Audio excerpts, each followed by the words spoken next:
Howdy ho! We are here for our weekly manifestation oracle message. So I started shuffling the deck before I started the video, and I was thinking, I was like, I want to mix it up from the magical mermaids and dolphins, even though that deck is out of print and it's specifically for manifestation messages. I was just looking, feeling ready for a change. So I do love the wisdom of the hidden realms. I have all of these millions of decks that I never use, so I think I'm going to start rotating them more in for our manifestation message. So we're going to be using the wisdom of the hidden realms, and while I was shuffling, the first card that came out before I started recording was Eyes of Beauty, and this is maintaining a positive expectation and clarity. So if we want to fuel the fire of motivation for our goals, then we have to feel like they're possible. The general consensus right now that I'm hearing in the world is that Gen Zers are hitting their first experience with the disillusionment of having worked for their dreams and having just gone through school and now graduating into a world where their professions, their skills are now being sold to AI. And, it's funny, well, not funny, it's very, I feel for them because they always laugh at the millennials, and we've been trying to tell you guys, like, hey, we're not losers, we've tried, because a lot of, young people are going right into the job market, and they're getting, $100,000 salaries and wondering what was our malfunction, and now you're starting to get it. The industry is innovating right as you've put your investment into what was just relevant yesterday, right? And so a lot of us have had to continuously face putting all of our resources into another certification, another skill that is suddenly made obsolete or over flooded or oversaturated. And so that disappointment again and again and again, it can start to wear down on our positive expectations of life, right? Another crisis that we have here is that there are generations growing up, and another difference between millennials and Gen Zers is that millennials at least have memories of good times before the war machine took over the world, before industrial capitalism has ruined everything, right? We still remember a simpler time. And so for many of the younger people, they've grown up in just having crisis after crisis, tragedy after tragedy. And they're becoming so disillusioned with life that they're like, well, I'm just gonna give up on certain things or not even try because there's no point. What's the point? It's like they're giving up on dating to choose their mental health instead. And it's like, yeah, I get the inclination that it's heartbreaking to be out there and it costs you a lot to put your skin in the game and come up against nutcase after nutcase, emotional baggage after jaded emotional baggage. That's why we are so tired, the 40 somethings, and you're in your 20s and you're just now starting to hit, life isn't as cushioned as we thought. And instead of giving up right away, what we have to do is say, okay, we've got to weather the storm. We've got to find resilience, or else we don't have any motivation to continue on, right? We've got to believe it's going to work out, or else there's no incentive to try to put ourselves out there. And this isn't a criticism. I totally understand the sentiment here and saying, because I was the same. When I was 20 something and my dearest love broke my heart, I thought, what is the point? I'm so crushed by this that I never want to experience it again. It'll kill me. It'll shut me down completely. And I'm still single, but I've had many relationships since, and you can't just give up because you're going to be sitting around your whole life going, well, I guess everything's fine. Nothing happens, right? You're just going through the motions. So we have to protect our optimism, not in a toxic way where we're avoiding reality or not facing the truth, but we have to feel and believe that miracles are possible, that change is possible, that our actions and our belief and our faith adds up to something. And even if the things that we've put our efforts in and we've put all our resources in, whether you're 20 something and disillusioned, or you're 80 and disillusioned, or you're in your 40s hacking it out, still trying to find success and financial stability and love, and nothing has come of anything you've tried, continually give yourself to the hope that something is coming, and something is coming to fruition for you. Because what happens is, when we put our energy and our heart and our soul and our blood, sweat, and tears into something, and it is this vessel that is holding all of that capital, that emotional capital, that spiritual capital, and that vessel breaks because the relationship didn't work, or we lost the business, or we lost the house and the divorce, or whatever it is, that we lost everything in the fire, what have you.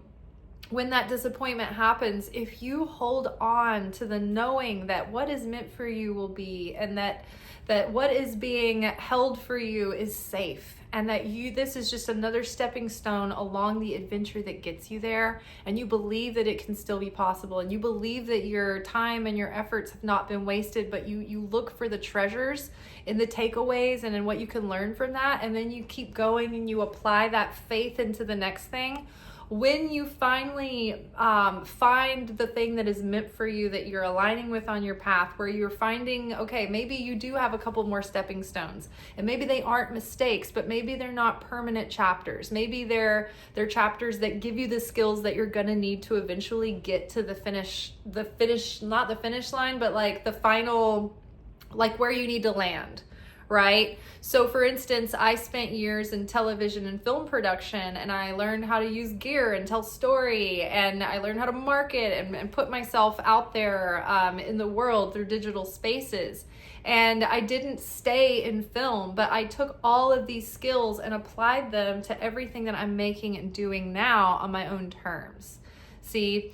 And so I didn't give up on myself completely and just throw in the towel, but I used that experience and that knowledge and that wisdom, and I don't consider my time in film a failure, but rather training and a chapter of my life that was like being in a school that prepared me for the next chapter.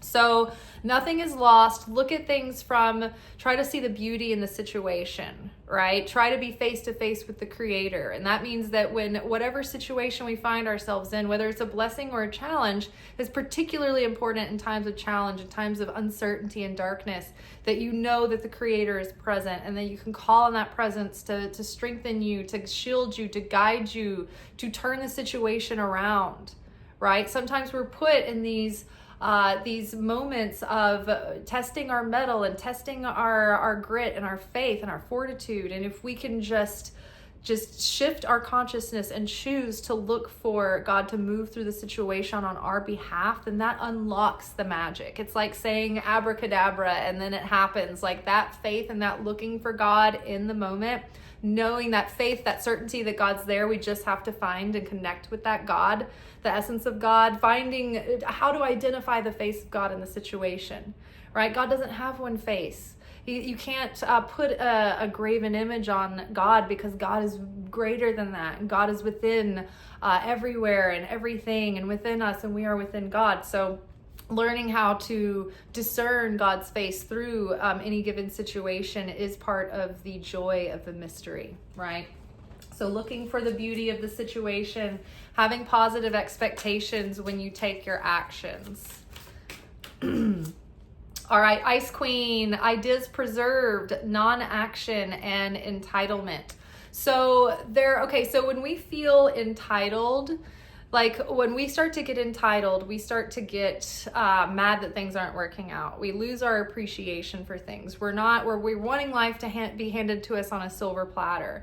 So I feel like there's something here about like ideas that you've been sleeping on, or potential that you've been sleeping on, or that have remained in like a suspended state. But that you've been in a state of non-action and they've been in deep freeze, but now it's time to take these things out and thaw them out. Obviously, when you put something in the freezer, it's something that you want to save for later, right? It's not something that's just going to go to waste. It's something that was still good, that you still valued, that you still wanted to experience. It's just you had too much at the time and you needed to save your leftovers, or you're putting it away for a future need, right? So right now, maybe it's time to take something off of ice and bring it out of the freezer and get out of inaction. Or if something is being put on hold for now and it's beyond your control, then try to see the beauty of that situation as, okay, this is being preserved for when we can actually appreciate it and enjoy it, and when it's needed, or when the time is right. Arrow Master, focus, enthusiasm, optimism, intention. What does that sound like? Sagittarius season. If I'm not mistaken, our next lunation is in Gemini. I believe it's the Gemini full moon. So our ideas are going to be expanding, and we're going to be gaining more clarity. And like our vision is going to take shape in our mind, right? It's going to start filling out. So the Arrow Master, hitting the mark, intention and detachment. We can't be so attached to something that we can't let go, right? I often talk about the show The Chosen. You guys know I'm obsessed with The Chosen. Sometimes I'll just rewatch it, like through half of the year, I'll just be watching The Chosen over and over. And I always take something away really important from whatever episode that I'm in at that time. And it's always relevant to my life. And so this new show that I've been watching that I highly recommend is called The Promised Land. And you can watch the series on YouTube, and it's really easy to watch it on the YouTube app on your TV. Like you can access it like a streaming service rather than going through like suggested playlists and things when you're using your laptop or your phone. But the show itself is about the Israelites once they're in the wilderness, and it's set like a reality show. And so it's a comedy, but it's not irreverent. I mean, it is, but it isn't. Like, it's still taking the story seriously, but it's just making it so relatable, and it's so funny to watch how it's playing out. But the oh shoot, what was I getting at about the Promised Land and about the episode that I was watching? I think it had to do with detachment. Oh, maybe it'll come to me. Oh, letting go. Okay, I remember. So they were at the point where Moses had received instructions from God to build the tabernacle. And that would be their like movable temple that would house the presence of God. And so it was they were given very specific measurements and materials and colors and metals and gemstones and specific things that they needed for the temple. And so there was also 2 specific designers and architects and builders that were named that had to be the ones to head the construction of this temple. And so one of the people chosen, one of the men called by name to build and design this temple, was the very man who poured the metal to cast the idol that Aaron had him make when Moses was up on the mountain and everybody's going to revolt and they needed to do something. So they just resorted to like, here, have this idol if you need something to like tell you what to do, and you need to have some kind of visual representation of a physical God. Here's your limited stupid thing. Here you go. Well, that got them in serious trouble, obviously. But the takeaway here is that when we make a mistake, we can fall from grace and still have value in the eyes of the Creator, and still be able to repair and have redemption and atone and come back and be back in union, and still be chosen for our chosen purpose, right? Because that's our purpose. And it can't be taken from us, and it can't be ruined, and it's always going to be meant to be ours, right? And what isn't meant for us is never going to be ours anyway. And so Korah, in this scenario, Aaron was named high priest, even though Aaron was the one who made the mistake of building the idol for the people. God still said, you know what, Aaron is a high priest. That's who he is. He made a mistake in that moment, but the fall actually awakened his greater understanding and a greater level of consciousness, and he rose higher than he would have had he not made that mistake. So he's not trash. He's not over. He's not ruined. He's still being used. He's still worthy. So you know who was pissed? Cora was like, oh my God, I'm doing everything right. I know everything. I've got all the rules. Like I haven't done anything wrong. Why am I not of course he's getting it because of nepotism. Why am I not getting it? And so Cora's representing the part of us that's always looking at what the other person has and wondering why we're not getting it. It's like the dissatisfaction that comes from trying to chase after what's not meant to be ours. It's only going to yield chaos, right? When we're judging and comparing others, we don't know why that's set aside for their purpose. It has nothing to do with the fact that he's Aaron, Moses' brother, or the fact that he made the mistake. It was always meant to be Aaron's destiny to be in that position. Right? So the architect, the builder, was being so hard on himself, and he wouldn't even build the temple at first because he had made this terrible, gross mistake, and he was so ashamed by it, and he wasn't going to step up into his position, into his destiny. And so Moses kept going and pursuing him about it. Like, what's the deal? Why aren't you doing this? And as it turns out, the man was being so hard on himself because of this mistake. So eventually Moses convinces him, you got to build the temple. You got to build the temple. So he finally decides, okay, I'm going to forgive myself. God accepts me. I'm going to use my talents to build the temple for God. So then he goes ultra hard on himself and becomes a super perfectionist. And Moses is like, how's the temple coming along? Are we going to be done by the deadline for the opening date? Because God told me we had to have our big opening ceremony for the tabernacle on this first day of the first year of the whatever. And he was like, no, it's not gonna be ready by then. Everything is wrong. It's all wrong. And all the other builders were like, everything's perfect. We can't even identify a flaw, but he is seeing everything magnified, and his perfectionism is causing us to go in circles. And so Moses had to say, hey, you got to let go.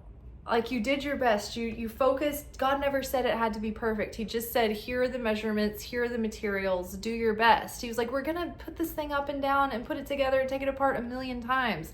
It's going to go under some wear and tear. We're going to be wandering in the wilderness. It can't be perfect.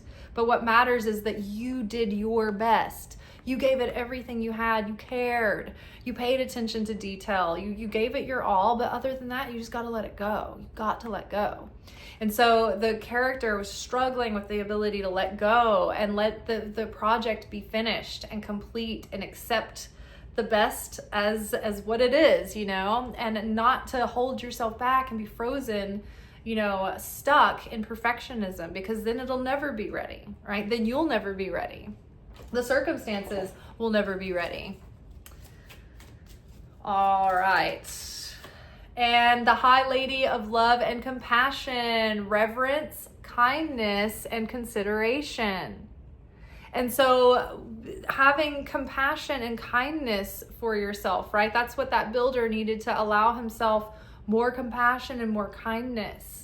Not being so harsh and judgmental on himself that he felt like he was browbeating himself and not worthy, and nothing could ever make up for that mistake, right? It's like, no, doesn't feel that way.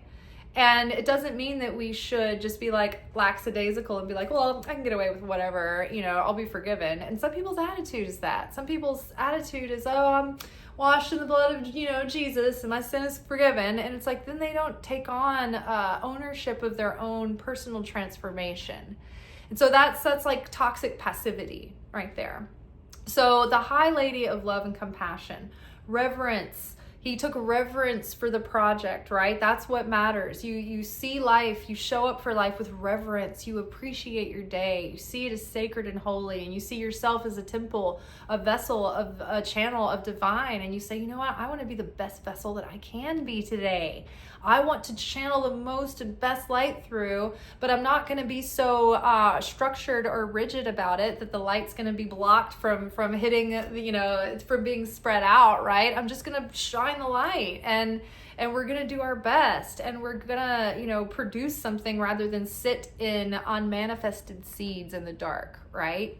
So We're having consideration and kindness of others. So we're moving through life having a sense of kindness and generosity and compassion, showing and demonstrating that kindness and mercy. Because on the tree of life, the spherot, the dimension, the aspect of God that is associated with kindness and mercy and compassion and generosity and fairness and justice, that dimension is also associated with Jupiter. Right? We're in Sagittarius. Jupiter expands and brings good fortune and helps people expand their consciousness and their philosophy. It gets them out of their box and broadens their horizons, right? And what's the biggest takeaway from when you travel? Most people will agree that it's wherever you go in the world, it's not only being exposed to all the different cultures and all the different ways people are, but you also see that people are the same everywhere we go. And it gives you a more deeper understanding of humanity and of the human soul and of human dignity, and that we all just want to be loved, and we all want something good to eat, and we all want a warm place to lay our head and to make sure that our loved ones are cared for and safe, right? We all want belonging. We all want community. We all want to feel like we're not precariously poised on the edge of oblivion. And that's what it feels like all the time now. So the more light and kindness and compassion that we can spread and extend into the world, the lighter and brighter it's going to become. And when we have unity, and another thing about the episode that I watched, the takeaway was that Moses kept ragging on Aaron about the mistake that he made, and he wouldn't let him kind of hear the end of it. He was making it like a joke, and oh, this is what brothers do, but really it was hurting Aaron. And there was like this wedge, right? Like, don't look in the log and the speck in your brother's eye when you have a log in yours. And it was like Moses was being all harsh and judgmental towards Aaron, but Moses was directly given the law, and the law was like not to hold grudges with your brothers, not to have bad blood and beef with your brothers, to get along and to forgive one another. And Moses was sitting there having beef and not forgiving his brother and punishing him over a thing and holding it over him. And so by the end, Moses had to get over himself and be like, oh my God, I was so lost in my own arrogance that I was sitting here holding back forgiveness from you when you asked for it, and I should have given it to you immediately. And in the end, I was such an ass that I'm the one who had to end up coming to you to ask for an apology, because I've been just being destructive and driving a wedge between us, and I've been a harbinger of separation rather than unity. And so when the Israelites and when the people could find unity, that was always when they were seeing these miracles and everything was miraculous, and they were having these like miraculous healings, right? And when they were divided and fighting and bickering and complaining and, not keeping the covenant, then they would be afflicted with like curses and toil and hardship and threat, and it's the same. When we foster unity, it creates protection, it creates abundance, it creates power, it creates mercy, it creates balance, and it channels through blessing and miracles. But when we create division and negativity and destruction, then that cuts us off from our blessing. It exposes us to chaos and threat and makes us vulnerable to negativity and illness and what we would label curses, if you will, or unpleasantness, or, like we said, affliction. All right, so look to see the positive, have positive expectation right now without being delusional or lying to yourself. Try to use this time to gain clarity. Think about things that you've been sleeping on, that have been pushing you to come through, and maybe what would benefit from being put on ice for a moment until it is ready for the right time. Are there things, priorities that you need to move around right now because some of your goals are short-term goals and other goals are long-term goals, and you need to prioritize the short-term goals right now? Or have you need to bring things that were put on the back burner closer in? Right, so just evaluate that kind of thing. Use this optimism and enthusiasm to go deep into your to your desires and your goals. And once you kind of get clear and take aim and set your intention, then you got to just let go and hope that everything that you've done comes together to help you hit your mark. And ultimately, you've got to let go and give it to the Creator and say, Creator, you are the wind that keeps me suspended on the wings of eagles, right? So you're the wind in the air that's going to carry my arrow and help that arrow hit its mark and hit the target. So letting go and trusting and doing everything that you can, and then knowing that really it's the Creator carrying it the rest of the way. All right, that is all for tonight. I'm excited. This is my second week of getting my filming done before work, y'all. So I'm trying to stay on this positive streak. I love it. I'm loving the change. All right, talk to y'all later. See you soon.